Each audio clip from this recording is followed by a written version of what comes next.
Dulaan nga lato-lato na uso na sab sa Zamboanga City. Apan Food and Drug Administration kon FDA, adunay pahimangno sa publiko kalabot sa pipila ka klase sa lato-lato nga makahatag og risgo sa panglawas sa mga konsumante. Dugang detalye sa report ni Efren Mamak.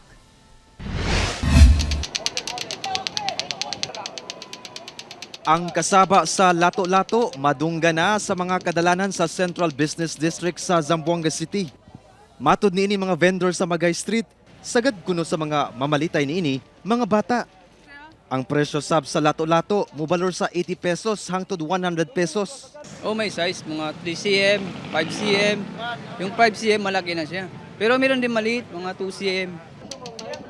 Ang 8 anyos nga si Alrashi Andong gikalingawan sa mga manglabay tungod sa pagkamaayo niini sa pagdula og lato-lato. Paano mo natutunan yan? Nanonood ako siya sa TV. Apan matud sa Food and Drug Administration o FDA, dunay risgo sa paggamit og pipila ka klase sa lato-lato nga nalakip sa unnotified toy and child care article product base sa FDA Advisory Number 2023-1299. Lakip dinhi ang lato-lato with handle glow in the dark nga mapalit online.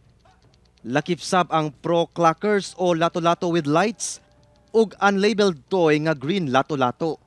Sumala sa FDA, ang maong mga produkto walay valid certification of product notification nga usa sa kalapasan sa Republic Act 9711 o Food and Drug Administration Act of 2009.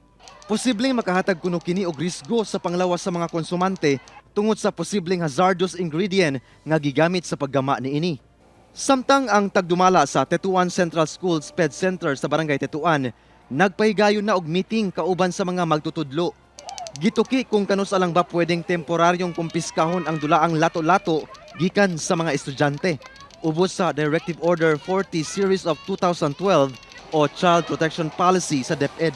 Sini kasi kilalyan na provisions na saying that we cannot confiscate permanently things or personal belongings of learners, not unless if that personal belongings can pose already danger to the lives or threat to the lives of teachers and both teachers and learners. So since hindi naman non-pose danger, so we cannot confiscate. And remember, learners have the right to play for as long as they are playing during off hours, no hay klase. Kauban si Sim Romero sa kamera, ako si Efren Mamak. Para sa